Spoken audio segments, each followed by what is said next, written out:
ముఖ్య అతిథి మన పాలమూరు ముద్దుబిడ్డ గౌరవ ముఖ్యమంత్రి రేవంత్ రెడ్డి గారు, అట్లాగే డిప్యూటీ సీఎం బట్టి విక్రమార్క గారు, సహచర మంత్రివర్యులు సీతక్క గారు, అట్లాగే వేదిక మీద శాసనసభ్యులందరికీ, ఎమ్మెల్సీ దామోదర్ రెడ్డి గారికి, గౌరవ శాసనసభ్యులందరికీ, అట్లాగే అడ్వైజర్ షబ్బీర్ అలీ గారికి, గౌరవ చిన్నారెడ్డి గారికి, అట్లాగే శివసేన రెడ్డి గారికి, అందరికీ, వేదిక ఉన్నటువంటి పెద్దలందరికీ, ప్రజాపతిలందరికీ, ఇక్కడ విచ్చేసినటువంటి అక్క చెల్లెళ్లకు, అన్నదమ్ములందరికీ, మీడియా మిత్రులందరికీ కూడా హృదయపూర్వక నమస్కారం తెలియజేస్తూ ఉన్నా.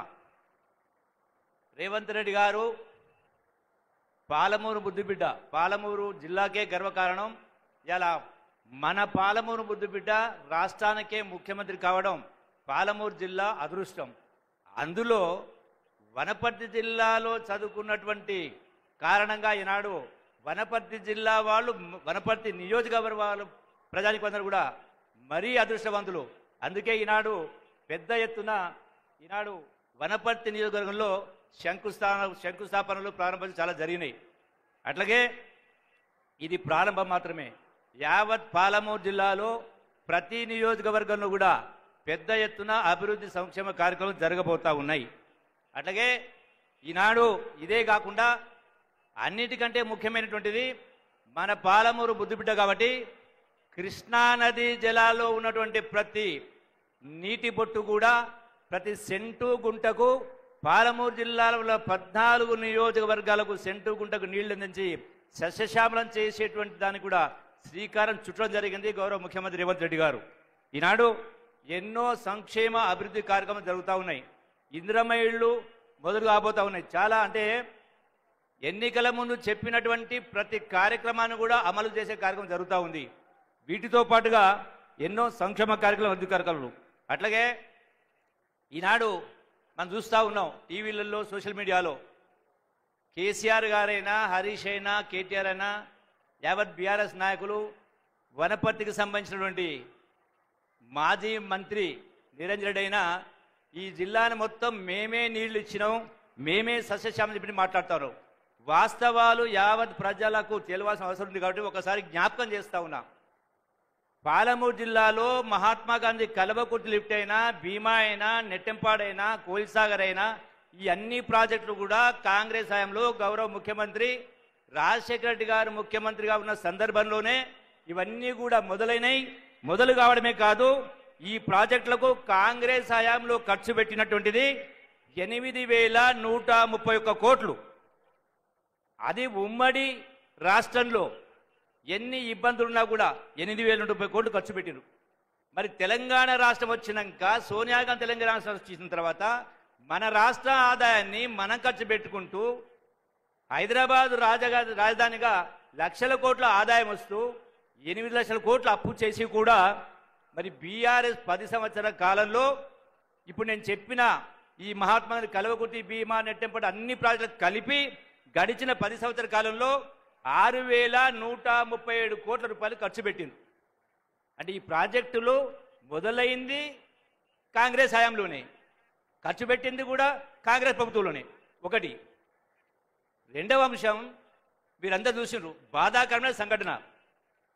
శ్రీశైలం ఎస్ఎల్బీస్ అంటే సొరంగంలో, ఆ సొరంగంలో ఒక భాగం కూలిన కారణంగా విపరీత నీళ్లు, వరద వచ్చి, రాళ్ళు రప్పులు వచ్చి 8 మంది అందులోనే ఇప్పటికీ కూరుకుపోయారు.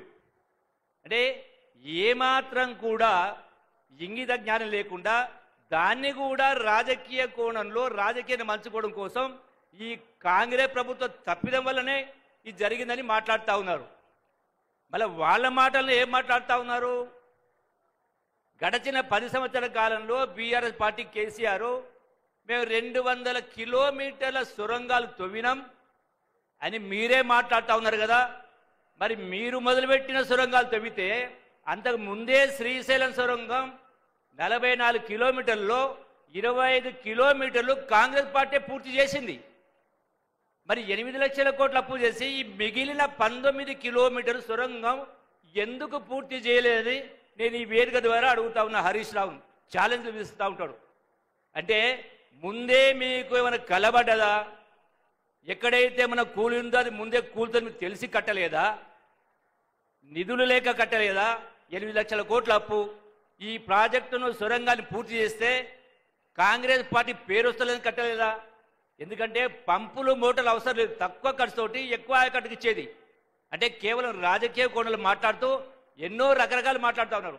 ఇలా మన గౌరవ ముఖ్యమంత్రి గారు 60 సంవత్సరాల కాలంలో ఎవ్వరు కూడా చేయనటువంటిది ఈనాడు బీసీ కులగణన చేసి సమాజంలో బీసీలు కూడా విద్యా ఉద్యోగ అవకాశాల్లో, ఉపాధి అవకాశాల్లో, రాజకీయ పదవుల్లో కూడా 42% వాటా ఉండాలని ఇల్లులు తిరిగి సుమారు 90,000 అధికారులతో సర్వే చేయించి ఇలా శాసనసభలో పెట్టి న్యాయం చేసే కార్యక్రమం చేస్తూ ఉంటే వీళ్ళు దానిలో పాల్గొనకుండా ఉల్టా చోరు కొత్వాలు గడ్డ అంటే అన్నట్టుగా మళ్ళీ ప్రభుత్వాన్ని విమర్శించే కార్యక్రమం చేస్తూ ఉన్నారు. కాబట్టి నేను మీ అందరికీ ఒకటే మనం చేస్తూ ఉన్నా, తెలంగాణ రాష్ట్రం ఇచ్చినటువంటి కాంగ్రెస్ పార్టీ వందల మంది ప్రాణాలు త్యాగం చేసిండ్రు.